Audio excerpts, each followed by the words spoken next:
For the first time in years, Rome smiled again. Caligula organized games, spectacles, and festivals on a scale the empire had never seen. Chariots thundered through the Circus Maximus, gladiators clashed in arenas, and gold coins were thrown into the crowd. The people worshipped him, not as a ruler, but almost as a god.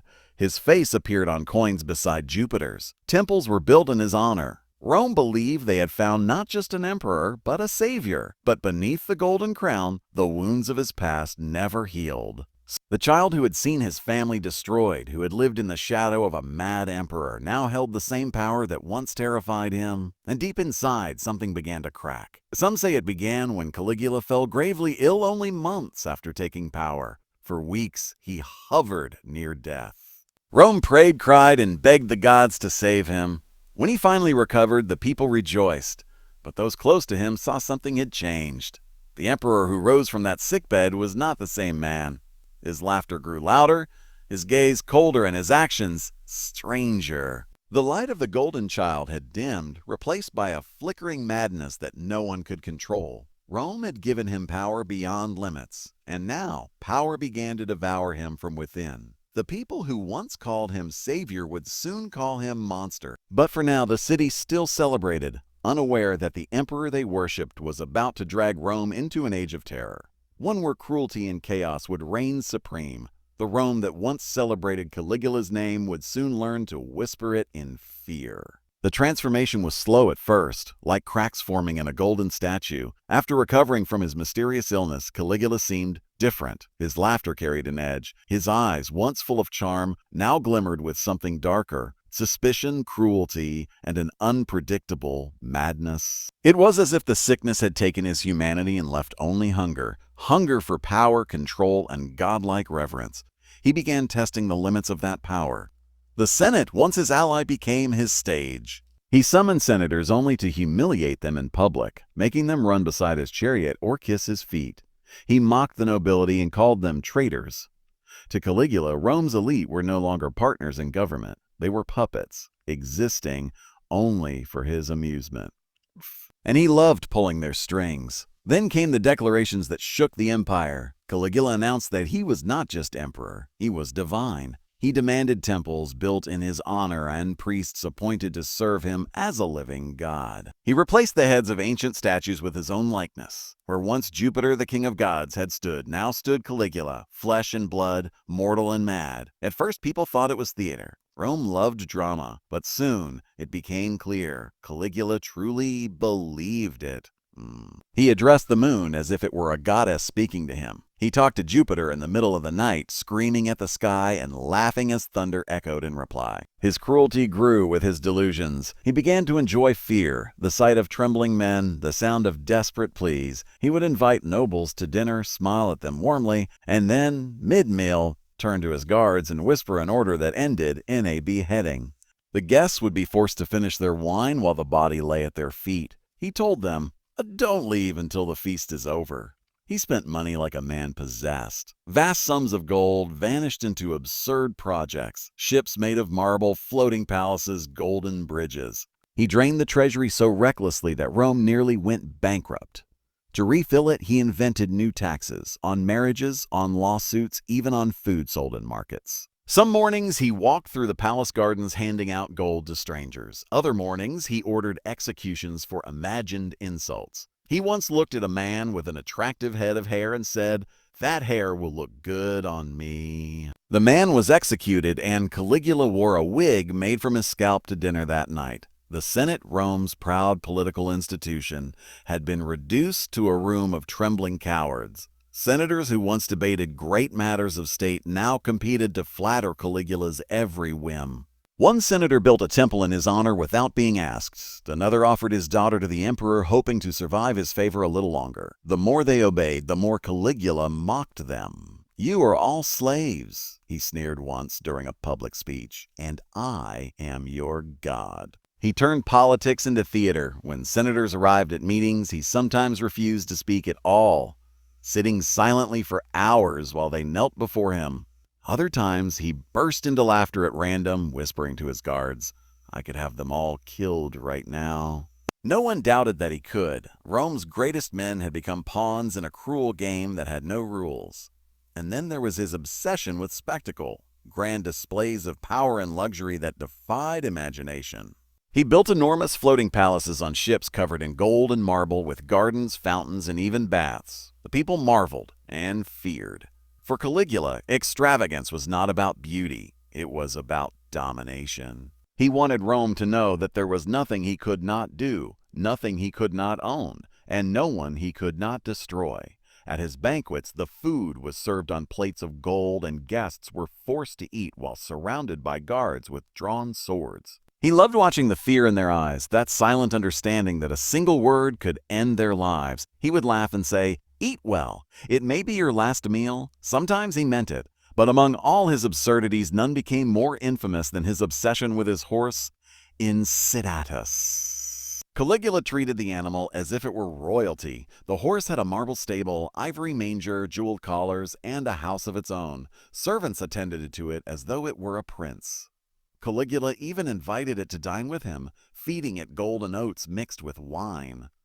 When the Senate mocked his madness, Caligula mocked them back. "If my horse can dine better, dress better, and think clearer than my senators," he said, perhaps he should sit in the Senate. Soon after, he declared his intention to make Incitatus a consul, one of the highest political offices in Rome. Whether he truly meant it or not, the message was clear. You are all fools, and I am untouchable. This was not leadership, this was humiliation disguised as governance. Yet no one dared to resist. The fear was too deep. People vanished overnight, families disappeared without explanation, and bodies floated down the Tiber River. The city learned to smile in public and cry in silence. Even his personal life became a mirror of his cruelty. He took what he wanted: wives, daughters, even brides on their wedding nights. There was no boundary he would not cross, no sacred vow he respected. The empire that had once worshipped gods for protection now prayed that its god-emperor would look the other way. But perhaps the most haunting part of Caligula's madness was that, at times, he seemed fully aware of it. Once, during a dinner, he said to a friend, "Do you think I am mad?" The friend, terrified, didn't answer. Caligula smiled. "If I am not mad," he whispered, "then the world is." And then he laughed, that hollow, echoing laugh that no one dared to join. His empire of chaos reached its height when he decided to demonstrate his divine power through war, not against men, but against nature itself. He commanded his armies to prepare for an invasion of Britain. The empire had suffered famine, executions, and humiliation. The treasury was empty, drained by his extravagance, golden palaces, marble statues, and colossal games designed to prove his divinity. He had insulted the Senate, mocked the generals, and turned the gods into jokes. He demanded that temples be built in his image, that priests sacrifice to his statues, that the people worship him not as emperor, but as Jupiter himself. It was not ambition anymore. It was delusion. His madness reached new heights when he planned to march on the sea. Legend says that he led his legions to the shores of the English Channel, declaring war on the god of the ocean, Neptune. He ordered his soldiers to attack the waves and collect seashells as spoils of victory. Some laughed, others trembled, but no one dared to speak against him. Mock Caligula meant death.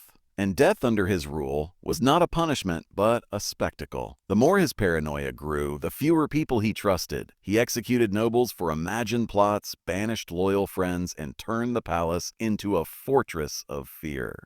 He even began to suspect his own guards, the men sworn to protect him. Little did he know, they were already planning his death. The plot began quietly. Among the conspirators was Cassius Correa, a veteran soldier of the Praetorian Guard whom Caligula humiliated daily. Caligula mocked his voice, insulted his manhood, and made him kiss his hand like a slave. Each insult was another spark on dry wood. Others joined Correa, senators, guards, and even palace officials. They met in whispers in candlelit rooms, while outside, Rome trembled under the weight of divine madness. Caligula's end came not in a grand battle, but in a narrow corridor beneath the palace, a place where even gods could bleed. On the 24th of January, 41 AD, the emperor attended a festival at the Palatine Games. He was in good spirits, laughing, joking, believing his divinity made him untouchable.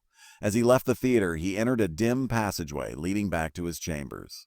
The conspirators were waiting. Rhea struck first. The dagger plunged into Caligula's neck before he could even cry out.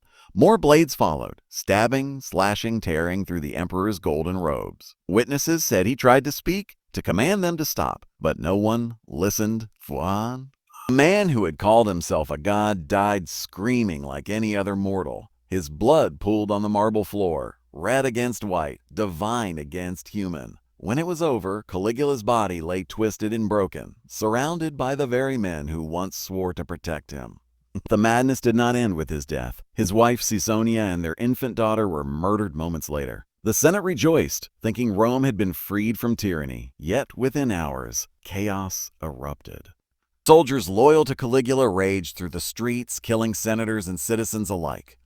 Rome once again became a battlefield of fear and vengeance. And then, in one of history's cruelest twists, the Praetorian Guard discovered Caligula's uncle, Claudius, hiding behind a curtain in the palace. They dragged him out trembling, expecting to kill him, but instead they hailed him as emperor. Rome's cycle of power and blood began anew. The monster was dead, but the machine that created him still lived. Even in death, Caligula refused to be forgotten. His name was erased from monuments, his statues destroyed, his decrees revoked, yet the legend only grew stronger. For centuries, writers and historians tried to understand him. Was he insane, or was he simply Rome in its truest form? Some said he suffered from epilepsy or brain fever. Others believed his madness was the result of power itself, that no man could hold the world in his hands without breaking. But perhaps the truth lies somewhere deeper. Caligula was not just a mad emperor, he was a mirror. He reflected the darkness that had always been in Rome, its hunger for control, its obsession with spectacle, its willingness to trade humanity for glory. His reign was not an accident. It was destiny, the inevitable result of an empire that worshipped power more than people.